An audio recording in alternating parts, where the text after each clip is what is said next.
अस्सलाम वालेकुम व्यूअर्स, मैं हूं ज़ैनब और मेरे चैनल का नाम है सबीले ज़ैनब। जैसे कि आपको मालूम है, मेरा चैनल बनाने का मकसद पाकिस्तान के वो इलाके जहां पे स्पेशल सेंटर घरों से दूर हैं और ज़्यादा माजूरी होने की वजह से वालिदैन अपने बच्चों को स्पेशल सेंटर नहीं भेज सकते, तो वो मेरे इस चैनल से फ़ायदा हासिल करें और घर बैठे अपने बच्चों को पढ़ाएँ, लिखाएँ, सिखाएँ और माशरे का एक कारआमद रुकन बनाएँ। सो व्यूवर्स, आज की इस वीडियो में हम डिस्कस करने वाले हैं मेंटल रिटार्डेशन क्लासिफिकेशन को और मेंटली रिटार्डेड बच्चों के कुछ प्रॉब्लम्स को। सो व्यूवर्स, सबसे पहली चीज़ कि आपको मालूम है कि हर इंसान की दो एज होती हैं, 2 एज होती हैं। एक होती है फ़िज़िकल एज, एक होती है मेंटल एज। फ़िज़िकल एज वो होती है जब बच्चा बॉर्न होता है, तो उसकी उस डेट ऑफ बर्थ को लेके जैसे जैसे बच्चा बड़ा होता जाता है हमें मालूम होता है कि ये बच्चा इतने साल का हो गया। और जो मेंटल एज है वो आईक्यू लेवल से पता चलती है कि जितना किसी का आईक्यू लेवल मैच्योर होगा, कम होगा, वहाँ से हमें अंदाज़ा होता है कि ये बंदा ज़हनी तौर पर कितना डैमेज है, ये बच्चा कितना ज़हीन है। तो आईक्यू लेवल जो है उसके थ्रू हमें इंसान के मेंटल एज का पता चलता है। So viewer, world health organisation WHO ने 1968 में ज़हनी तौर पर माजूर लोगों की क्लासिफिकेशन की है। उस क्लासिफिकेशन को मैं आपके सामने एक्सप्लेन करती हूँ। सबसे पहले माइल्ड मेंटल रिटार्डेशन यानी कि मामूली ज़हनी माजूरी। माइल्ड मेंटल रिटार्डेशन के हामिल लोग जो होते हैं उनका जो IQ होता है वो 50 और 70 के बीच में होता है, यानी कि उनकी माजूरी जो है उसका तनासब जो है वो 75% होता है।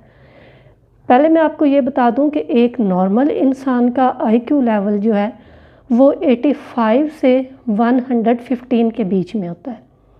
जिस बंदे का IQ लेवल 85 से 115 के बीच में हो उस इंसान को नॉर्मल इंसान कहा जाता है। फिर जिसका इससे नीचे आना शुरू हो जाए वो बंदा वो बच्चा मेंटली रिटार्डेड होता है। सबसे पहला लेवल जो है जिसको आप क्लासिफिकेशन इंग्लिश में और उर्दू में दर्जा बंदी कह सकते हैं, सबसे पहला जो है वो माइल्ड मेंटल रिटार्डेशन यानी कि मामूली ज़हनी माजूरी। उसका जो IQ है वो अभी मैंने आपको बताया है कि 50 और 70 के बीच में होता है और इस लेवल की जो माजूरी है उसकी माजूरी का तनासब होता है 75%।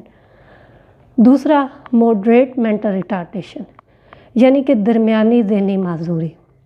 मॉडरेट मेंटल रिटार्डेशन जो है उसका IQ 35 से 50 के बीच में होता है, यानी कि माजूरी जो है उसका तनासब 20%। Number 3 several mental retardation.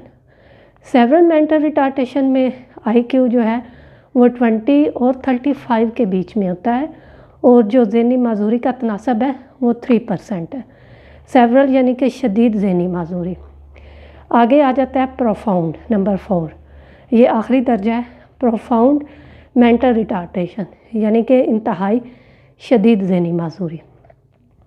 इस माजूरी में 0 से 20 के बीच में IQ लेवल होता है और जो माजूरी है उसका तनासब जो है वो 2% होता है। ज़हनी माजूरी को 4 हिस्सों में, 4 दर्जों में तकसीम करके उनसे मुतल्लिक मसाइल जो हैं उनकी तशख़ीस की जाती है। एक नॉर्मल इंसान के IQ लेवल का और एक मेंटली रिटार्डेड फ़र्द के IQ लेवल का आपस में मुआवजा किया जाता है और फिर क्लासिफिकेशन होती है और क्लासिफिकेशन होने के बाद डायग्नोज किया जाता है कि किस तरह से किस लेवल के बच्चे को हम ट्रीट कर सकते हैं, पढ़ा सकते हैं, लिखा सकते हैं।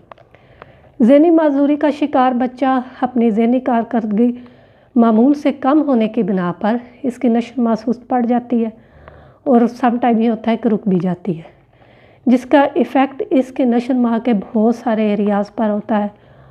और जिन मेन एरियाज़ पर होता है उनको यहाँ पे मैं आपको बता देती हूँ कि वो मेन एरियाज़ कौन से हैं। सबसे पहली चीज़ है सेल्फ़ केयर।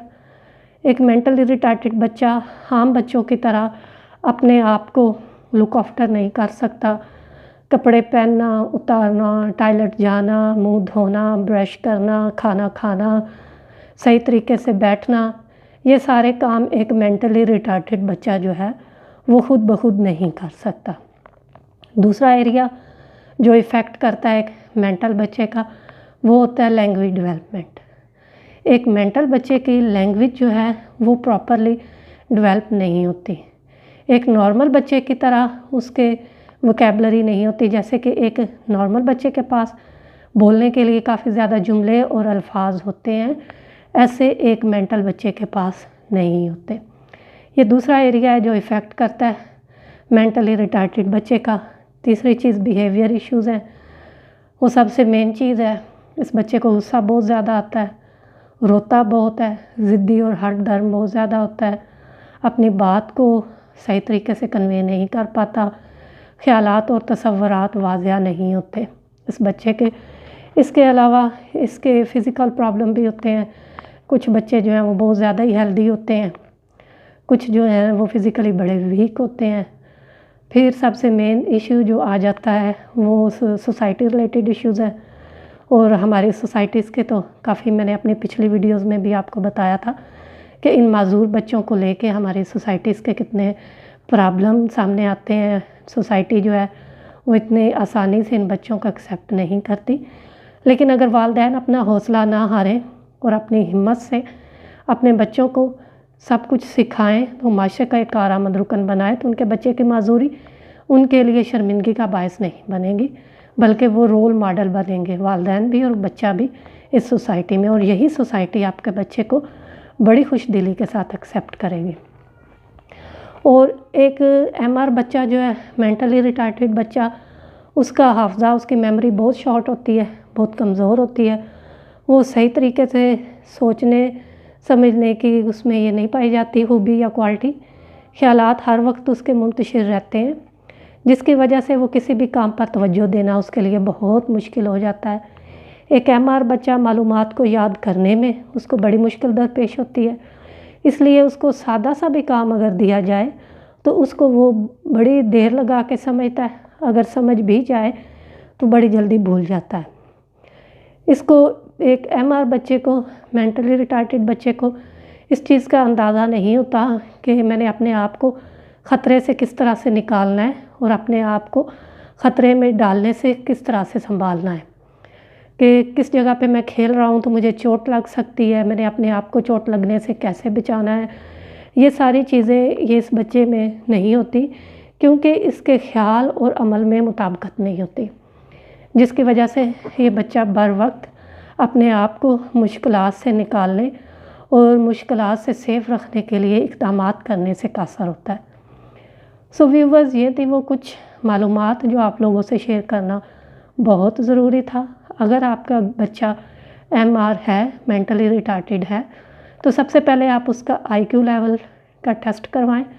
आईक्यू टेस्ट करवाने के बाद आपको इस चीज़ का अंदाज़ा हो जाएगा कि बच्चे पे कितने लेवल की डिसेबिलिटी है।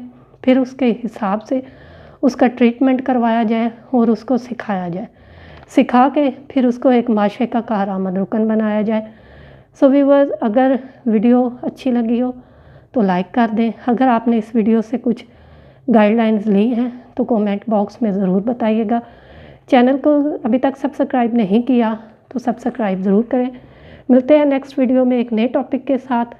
तब तक के लिए अल्लाह हाफिज़।